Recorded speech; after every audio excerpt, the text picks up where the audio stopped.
Terima kasih pemirsa, Anda masih bersama kami di catatan akhir pekan. Kita lanjutkan ke informasi berikutnya. Pemirsa, seorang ayah berusia 85 tahun di Bandung, Jawa Barat digugat dua anak kandungnya sendiri akibat permasalahan harta warisan.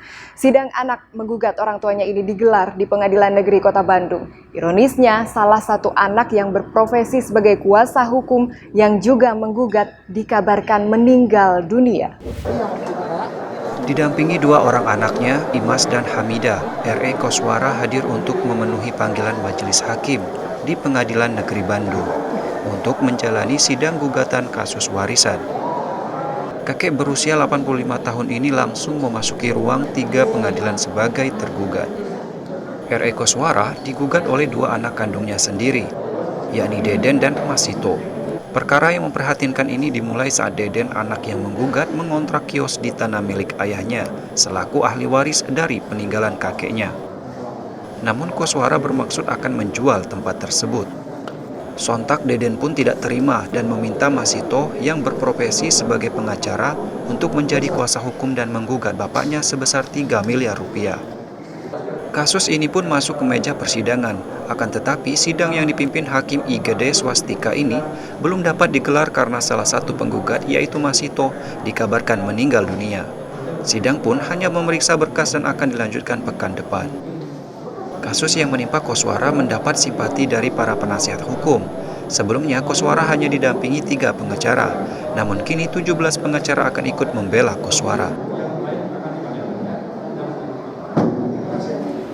Jantan mana teh kontrak sekarang listrik itu ngan ribut wae raya rakana ke aya repe-repe oge sareng sonak nusanisna abdi jantan kariwa bilih seueur itu ieu abdi sen kata tanah apa kukituna kumargi aya di cariosan daerah teh tanah teh sareng nyarira oge aya mukun adi jadi aranjeunna nyungkeun bade diica tah kituna adi ngawartosan ka Deden ya kalsan gitu terus ngomong panono molotot jiga nu bade newak ka abdi neungeut jantan kituna abdi kalalaur sedengkeun dokter abdi ulah tidagon ulah seueur emutan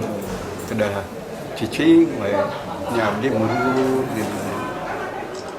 Yang sedang dalam proses persidangan di Pengadilan Negeri Bandung, menurut kami gugatan ini gugatan yang cedera formil hukum, karena gugatan ini tidak jelas, gugatan ini kurang pihak. Jadi sudah sepatutnya majelis hakim Pengadilan Negeri Bandung untuk menolak perkara ini, menolak gugatan ini. Dalam faktanya tanah dan bangunan yang saat ini digugat adalah tanah dan gugatan milik ahli waris, bukan hanya milik Pak Koswara sendiri. Ada pihak-pihak di dalam sana yang harusnya dimintakan kesepakatan bersama lah, seperti itu. Sebagai seorang ayah yang sudah sangat tua, Koswara ingin perkara ini cepat selesai. Ia ingin menjual tanah yang menjadi ahli warisnya, namun selalu dihalang-halangi oleh anaknya.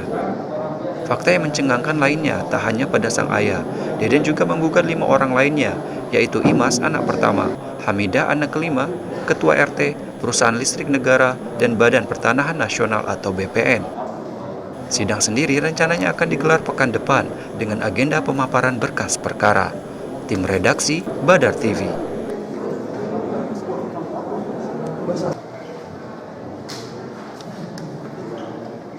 Beralih ke informasi lainnya, pemirsa, akibat mogok massal pedagang daging di sejumlah pasar tradisional di Bekasi, Jawa Barat sejak Rabu kemarin, sejumlah pedagang bakso di kota Bekasi, Jawa Barat mengaku terdampak dan terancam gulung tikar. Berikut liputannya.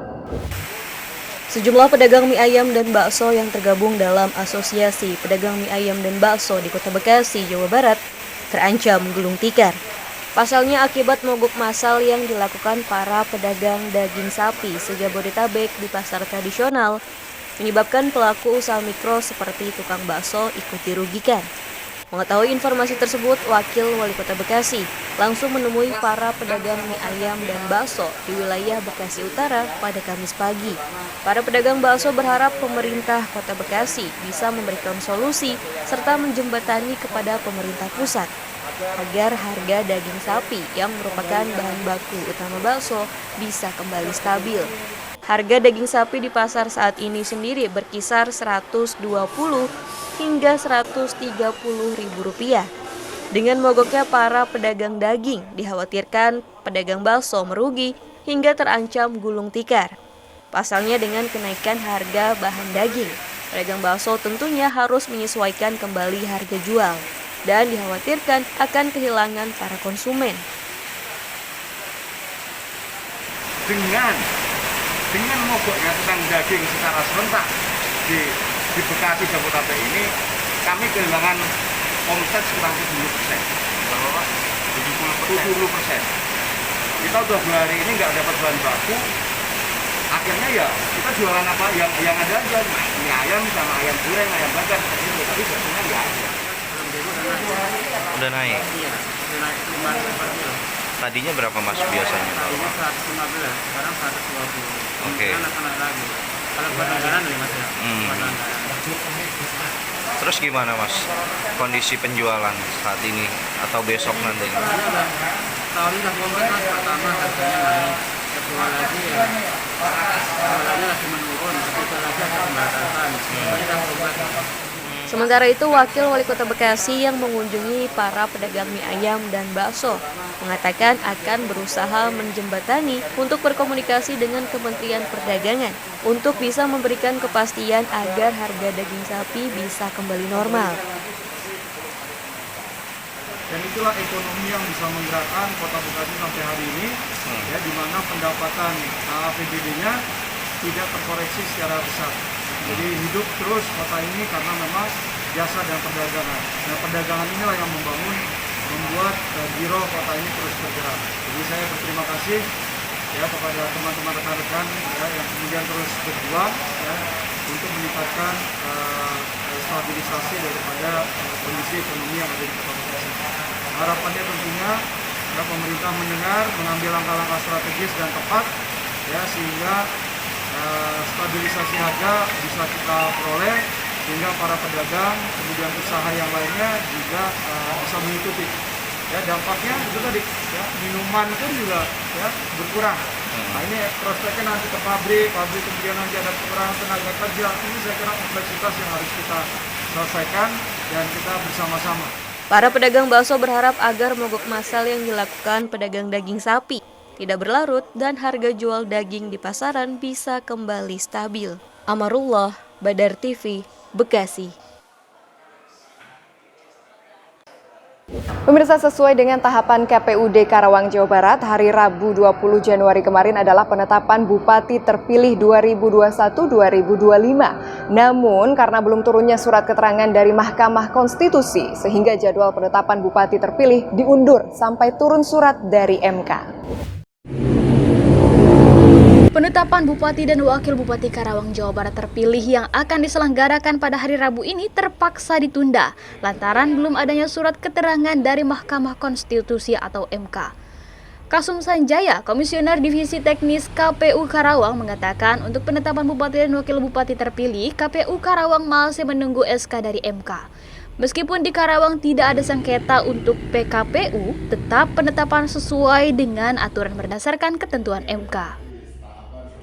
Kita masih nunggu SK dari Mahkamah Konstitusi. Insya Allah untuk Kabupaten Karawang itu yang rencananya dilaksanakan pada hari ini jadi diundur menjadi besok di Kamis tanggal 21 Januari 2021. Aturan yang ada bahwa dasar kita untuk menetapkan itu adalah sudah ditetapkannya melalui SK Mahkamah Konstitusi, makanya kita sampai hari ini tetap menunggu sehingga pelaksanaan untuk penetapan pasangan calon ini kita undur menjadi besok.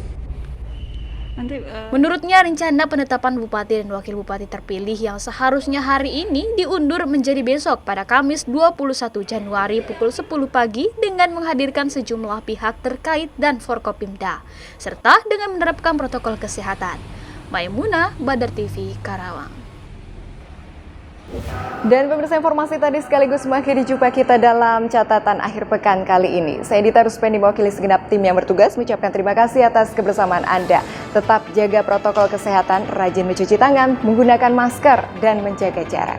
Assalamualaikum warahmatullahi wabarakatuh.